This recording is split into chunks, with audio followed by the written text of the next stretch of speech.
Hello, welcome back to posted number 10. I can't believe we're in double digits. Yay! Hope you're following along at home. Um, when we left off, we heard about how they were kind of bonded for life. Bench threw a ball at a group of teenage boys, not the smartest decision, and they all ran for it, and they knew they'd be close after that, so we'll see what happens next. It wasn't until that next day, the Wednesday after the Great Confiscation, that the sticky notes became an actual thing. Not the fad it would blossom into or the monster it would eventually become, but it was definitely a thing. It was just our thing. It started with Bench this time, leaving dumb jokes on all three of our lockers. Mine was, why wouldn't the man carry the grizzly on his back? The answer found in folded flap on the bottom, because it was unbearable. Right? You knew I loved that one, right? The ones he left for Dee Dee and Wolf were even worse, but it was all right. I was glad to see that nothing had changed. Bench was still Bench, and we were still us. Then there was the note Dee Dee stuck to my backpack as we passed in the hall, showing a stick figure stabbing some other poor stick figure in the skinny stick back with a smaller stick. A gentle reminder that we had promised him we'd go dungeon diving this weekend. We always agreed to play reluctantly, made it out to be an act of kindness, us coming over to his house and nerding out with him. If we protested long enough, he'd make his mom stock up on Red Bulls and pizza rolls before we came over. I think she was just happy her son had other kids to hang out with. She'd probably buy us caviar if we asked for it. I confronted Dee Dee with the note and told him that Sarek the elfish rogue preferred Pringles with his demon slaying. He told me he'd look into it. There was also the sticky note from Wolf, folded into force and passed to me in English that morning, while Mr. Sword was detailing the difference between a tragedy and a comedy. Apparently, a tragedy claimed that life was full of pain and suffering and moving exonerably toward death, and comedy said that life was ridiculous and people were pretty much fools who sometimes stumbled on a happy ending. They both sounded about right to me. I took Wolf's note and unfolded it in my lap. Do you mind if she sits with us at lunch again? It said. I looked over, and Wolf poked his chin at the door. Rose Holland hadn't moved closer to us, even though there was still an empty seat next to me. Today she had an oversized plaid button-down shirt, untucked, and the same dark blue jeans and black combat boots she had the day before. It looked like maybe she had raided her father's closet for something to wear, and that maybe her father was a lumberjack. She waved to us when she came in, but she hadn't looked our way since. I held Wolf's note and I stared. In a tragedy, Mr. Sword continued, the hero struggles against his inevitable fate, so it is naturally a losing battle. But in a comedy, he is often the victim of chance or coincidence, so even in his folly, he can still somehow do the right thing. Wolf raised his eyebrows at me. I shrugged. I wasn't sure what to say. I wasn't sure what he wanted me to say.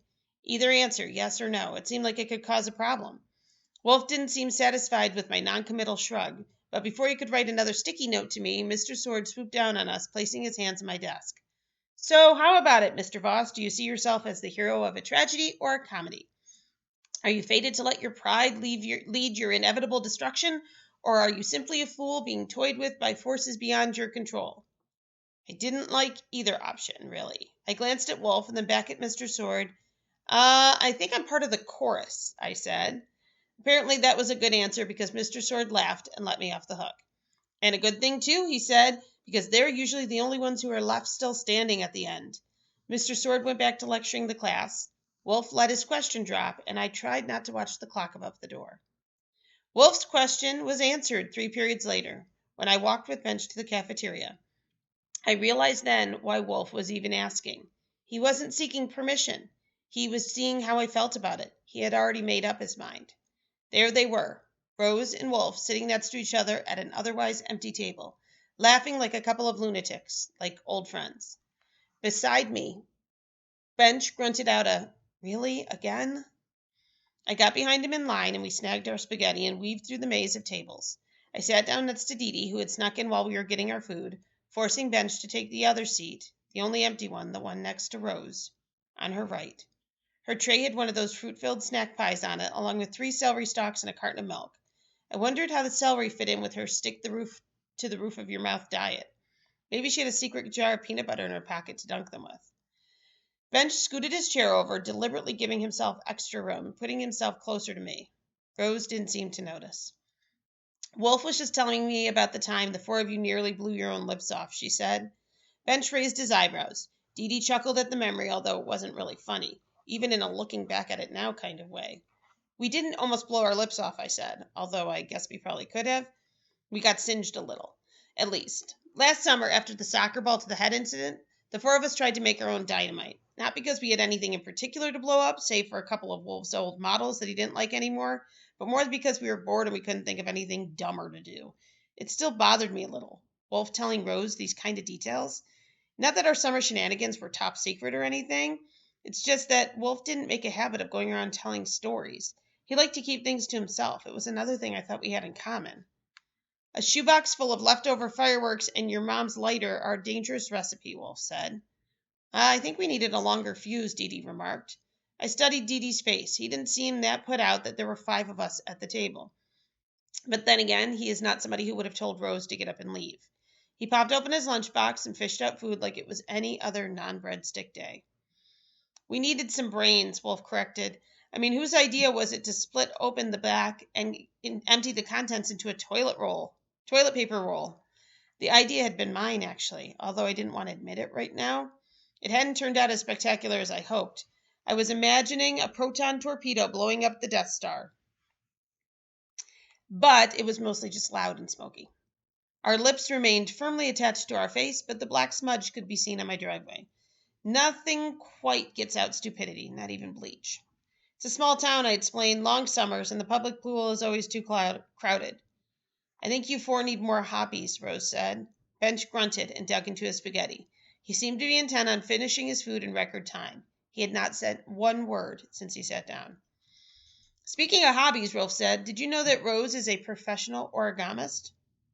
Origamist, Rose said, and Wolf is exaggerating. I've only gone semi-pro. Here. She dropped her celery stalk that she had been nibbling on and took the napkin off my tray without even asking. I watched her fold it in half. Pick an animal. Any animal at all. Me? I said, wondering why I had been singled out. I was supposed to be part of the chorus, right? I looked at Bench, who refused to look up from his food. I tried to think of something creative, something challenging, something impossible. How about a Komodo dragon, I said. Wolf snorted. Really, Frost? That's what you're asking for? What? She said any animal. It's all right, Rose said. I've got this. One Komodo dragon coming up. The 4 of us sat and watched. Even Bench stopped scarfing down his bowl of spaghetti and looked at Rose Holland over the top of her fork. She worked quickly, her hands moving almost as fast as Wolf's, when they danced up and down on the piano keys, impossible to follow. Fold and crease, press and crease again. I watched something taking shape, although I couldn't make it out at first. Voila, Rose said after 20 seconds or so, handing my reshaped napkin back to me. I held it between us for a moment. I'm pretty sure I looked confused. This is a fish, I said. Nope, it is a Komodo dragon, she said. I held it up. Really? Because it seriously looks like a fish. It was definitely a fish. It may not have had a sword for a nose, but it was certainly not a Komodo dragon. Rose leaned across the table, her face very close to mine.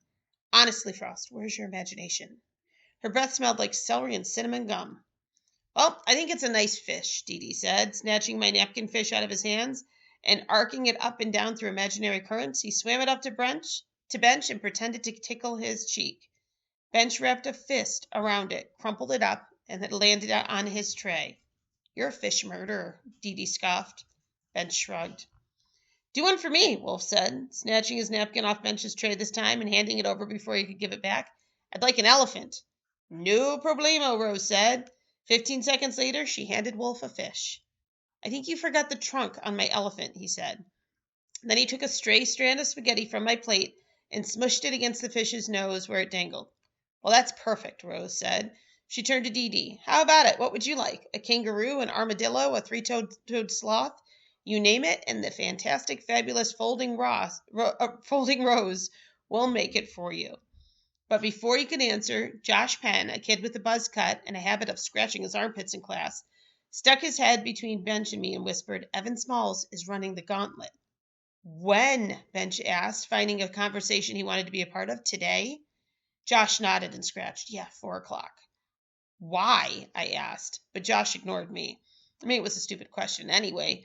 The why was always superfluous. Probably somebody had dared him to, and he didn't want to wuss out. Maybe it was an argument. Maybe it was a challenge. Maybe it was a bet. It didn't matter, not to the people watching. What mattered was that Evan was going to run the gauntlet. I glanced around the lunchroom, but I didn't see him anywhere. Josh Penn moved on to share the news with the next table, spreading news the old-fashioned way in light of everyone's phones being removed and being kept prisoner in Big Ham's office. Evan Smalls, I repeated. I knew him. We weren't friends, obviously, but I had nothing against him. Nothing that would ever make me want to see him breaking his own neck. He is going to kill himself, Dee Dee said, echoing my thoughts. His voice was matter of fact, like it was a foregone conclusion. Excuse me, but what the heck is a gauntlet? Dee Dee looked at Rose as if she had an alien crawling out of her throat. You're joking, right? You mean you've never heard of the gauntlet? Rose put up her hands in protest. All right, first off, you don't have to say it like that. You're not Han Solo talking about the Millennium Falcon. Secondly, I just moved here 3 weeks ago, and I didn't get a chance to finish the Frommer's Guide to Exploring Podunk, Michigan before I came. Is this some sort of stupid dare thing? Yeah, pretty much, Wolf said, with an emphasis on the stupid. Wolf had never been a fan of the gauntlet. I believe he once used the phrase immature, idiotic, macho load of bull hockey when describing it. He was, though, in the minority. The rest of us knew better. It's a place where legends are born, I explained. It's basically the gigantic hill, completely covered with trees, and you walk your bike to the top, and then you try to ride down as fast as you can with no brakes, without flipping or kissing bark. Dee Dee's right, it's completely suicidal. So you just ride down the hill, she said? Yeah, but it's called running the gauntlet when you do it. And this is what you guys do around here for fun? No, not us. We make fake bombs, Wolf said proudly. We play Dungeons and Dragons, Dee Dee added. I think maybe he surprised himself by admitting that because he started sucking on his juice box to stop talking. And that boy that came around and told you about the gauntlet, why did he tell you? So we could go and watch? I nodded. Wolf shook his head. I only watched once, Dee Dee said. Do you remember Kyle Ralston? I do remember. Kyle's nose was still crooked, and the scar on his leg where the bike gears bit into him earned him a lot of second guesses in gym class. Kyle made it 2/3 of the way down. The farther you make it, the bigger the impact. Momentum is a problem and a killer. I'll be honest, this sounds really dumb, Rose said. It is dumb, Wolf echoed. The two of them shook their heads. Bench dropped his fork. Well, I'm going to go watch it, he declared, and he turned to me. You'll be there, won't you? And we're going to stop there. See you next time.